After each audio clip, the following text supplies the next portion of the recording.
So I've been doing more research into Oj's Farmer Planets and raw food, and I found something really interesting.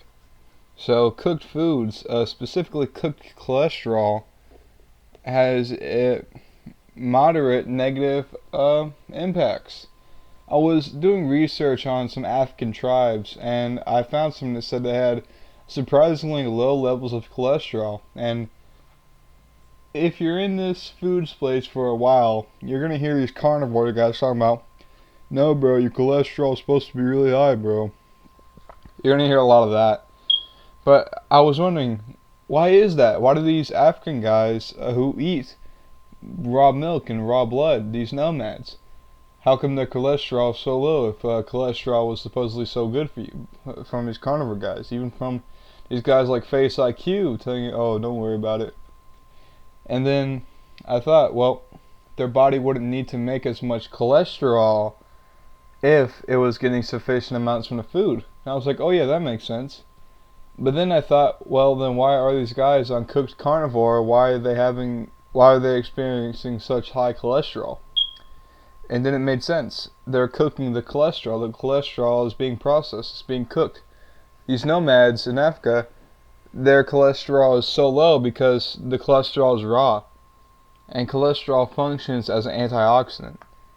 Um, and these carnivore guys, are eating so much cooked cholesterol, their bodies need to produce more of it because the cooked cholesterol is acting as a pro-oxidant, and their body is making more antioxidants.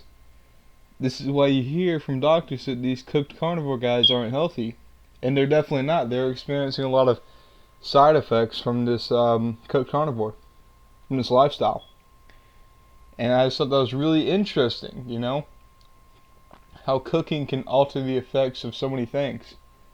And then I did a little bit more research on PUFA. PUFA is very prone to oxidize, but it's always accompanied in nature. It's almost always accompanied by vitamin E or some monounsaturated fat to prevent it from oxidizing. And it's normally found in very cold climates, like cold water fish typically will store their fat as PUFA, because if they stored it as saturated, then it would solidify. But since it's PUFA, it will always be liquid. You get what I'm saying here? And I just thought that was really interesting. And when you look at something like nuts or seeds, wild and raw nuts or seeds, they typically have a lot of vitamin A. They typically have a lot of monounsaturated fat with them. And you're never really supposed to have isolated monounsaturated fat that's been exposed to heat. Even things like at room temperature could oxidize PUFA a little bit. But if you're getting things like deep fried chicken, you're essentially have oxidized the oxidized oils. When you strip away everything else and you're just leaving something like canola oil, it's already oxidized. It has nothing, no vitamin E, no monounsaturated fat to help you. It's pure PUFA. It's pure oxidized. There's nothing. There's nothing that can protect you from it. It's the worst cooking oil imaginable. And PUFA in nature, raw PUFA, accompanied by the monounsaturated, saturated, and vitamin E, is really helpful. It's really dire. You need it. It's really essential. It's good. It's healthy. Now, the rape eaters will tell you that, oh, no PUFA is healthy. You're going to get some metabolic dysfunction. You only need a little bit of PUFA. And they're reminding me, like the old carnivore guys, carbs aren't healthy. You only need a little bit of carbs and your body can make it. You don't need to eat exogenous carbs. Your body already makes enough carbs. And now I feel like we can look at things like the repeaters with the PUFA. We can look at it with a little bit of nuance, We can look at it differently. That's what nuance means, but I'm rambling. But we can look at it with a better outlook now that we know we're smarter than we used to be. You know, I'm not gonna lie, everybody back then was falling for the no-fap.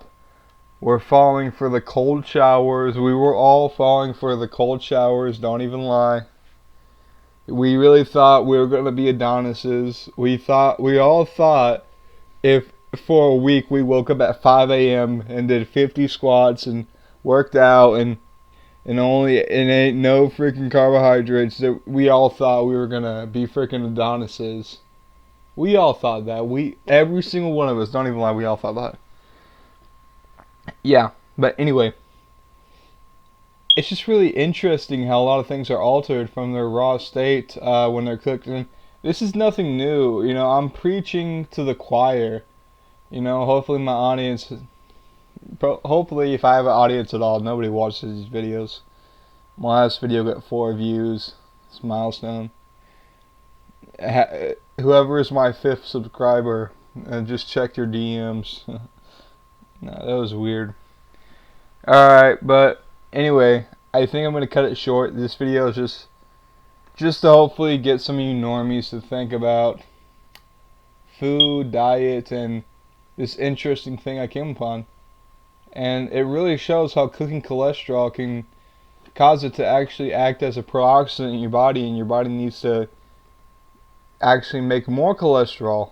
Whereas if you had raw cholesterol, the cholesterol would act as an antioxidant and you wouldn't need to produce as much. Crazy.